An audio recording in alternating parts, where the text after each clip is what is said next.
Casper the Friendly Ghost was created by Joe Oriolo and Seymour Wright. He's been around for decades and has had his own line of comics, as well as animated feature films. In 1995, Brad Silberling brought everyone's favorite little ghost to life on the big screen, starring Bill Pullman, Christina Ricci, Eric Idle, Kathy Moriarty, Malachi Pearson, and of course, Devon Sawa. So without further ado, this is my review of Casper. The movie starts off at a place called Whipstaff Manor, where two intrepid young boys, played by Spencer Vrooman and Chauncey Leopardi, are about to do what any kids in a 90s film would do: go into a spooky old house as part of a dare. All they have to do is get one picture inside of this place. However, despite the exterior, they weren't anticipating there being a ghost, apparently.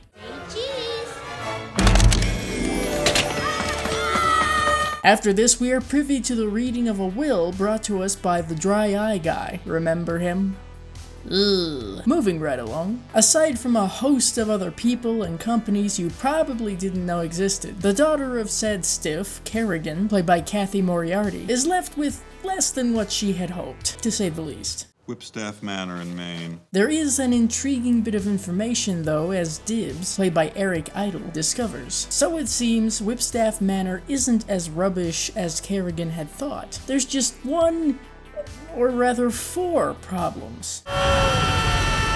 After a series of people are unable to exorcise the ghosts, or even destroy the manor, Kerrigan is introduced to Dr. James Harvey, psychologist to the deceased. Dr. Harvey, played by Bill Pullman, has a daughter, Kat, played by Christina Ricci, who isn't thrilled about her father's occupation. However, this move will be different because this time, Harvey has promised that this will be the last move they ever have to make. That doesn't mean that things will be the same here as they were everywhere else they've been. This is proven by the introduction of the resident ghosts, voiced by Joe Nipote, Joe Alaskey, and Brad Garrett. At least we know that Dustbusters work on the corporally challenged. That, and despite being dead, Casper's a pretty good cook. I love the smell of fleshies in the morning.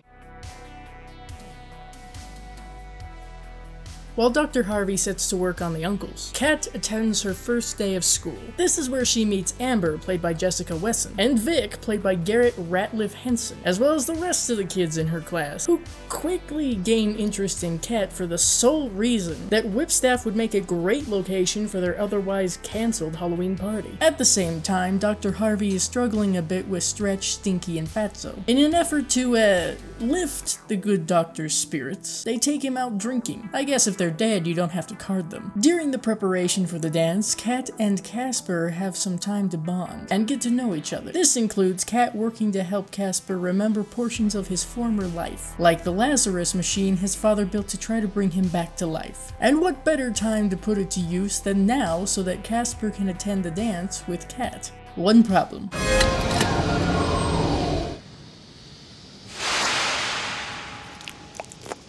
Now, since they couldn't get to the treasure as easily as they had hoped, Kerrigan and Dibbs devise a different plan. For it to work, one of them has to die. If you ask me, Kerrigan was just one whole milk instead of oat milk latte away from snapping like this anyway. Speaking of premeditated murders, Stretch, Fatso, and Stinky are wanting to +1 their ghostly group. This is quickly abandoned though, but that doesn't mean things don't still work out. We lose it until we lose it. Come on, come on.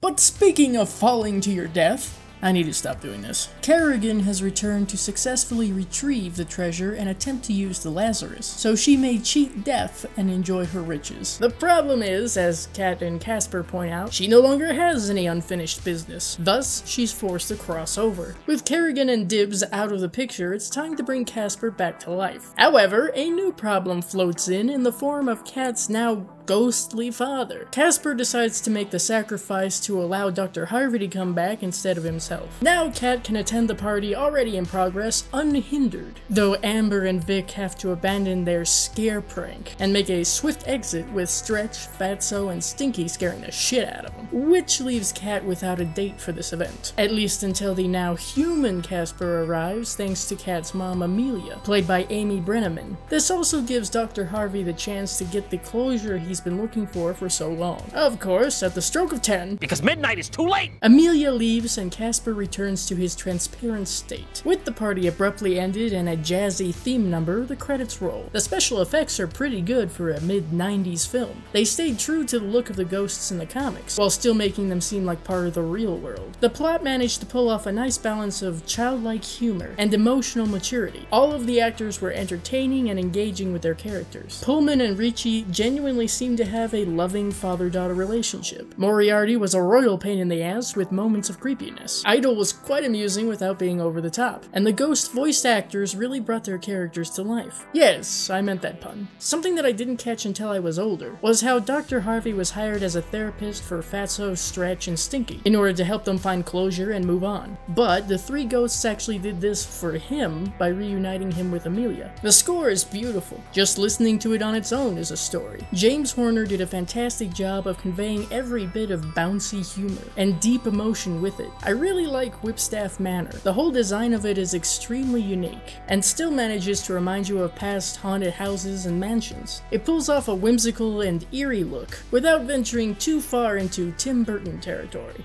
I know that a complaint that some have with this movie is the tone changes. It seems that this can come across as indecisive, and while I can see where they're coming from with this complaint, I really don't see that much of an issue. Like I said before, I thought there was a nice balance of it. Another complaint is that Casper, at multiple times, can come off as kinda creepy and selfish. To this, I say that he's a 12-year-old boy. A very well-off young boy at that, at least during his life. And since he's been 12 for decades, stuck in an abandoned house, with his less than warm and caring uncles, I'd say that provides at least some reasoning behind his behavior. With all that being said, I'm giving Casper 8.5 out of 10 bloody thumbs up. Casper is a movie that I feel comfortable in saying people of nearly every age group would enjoy. It's not perfect and can be a little janky at times, with its storylines and subplots, but it still makes for a fun and thoughtful premise. If you're looking for a lighthearted romp, Casper has that. If you'd prefer something that explores grief and death, Casper has that too. But no matter what, Casper has a lot of heart, and it's easy to get that through the screen. I would recommend Casper to haunted house enthusiasts, horror comedy fans, fans of Casper the Friendly Ghost himself, and anyone looking for a good horror/Halloween movie to share with their kids.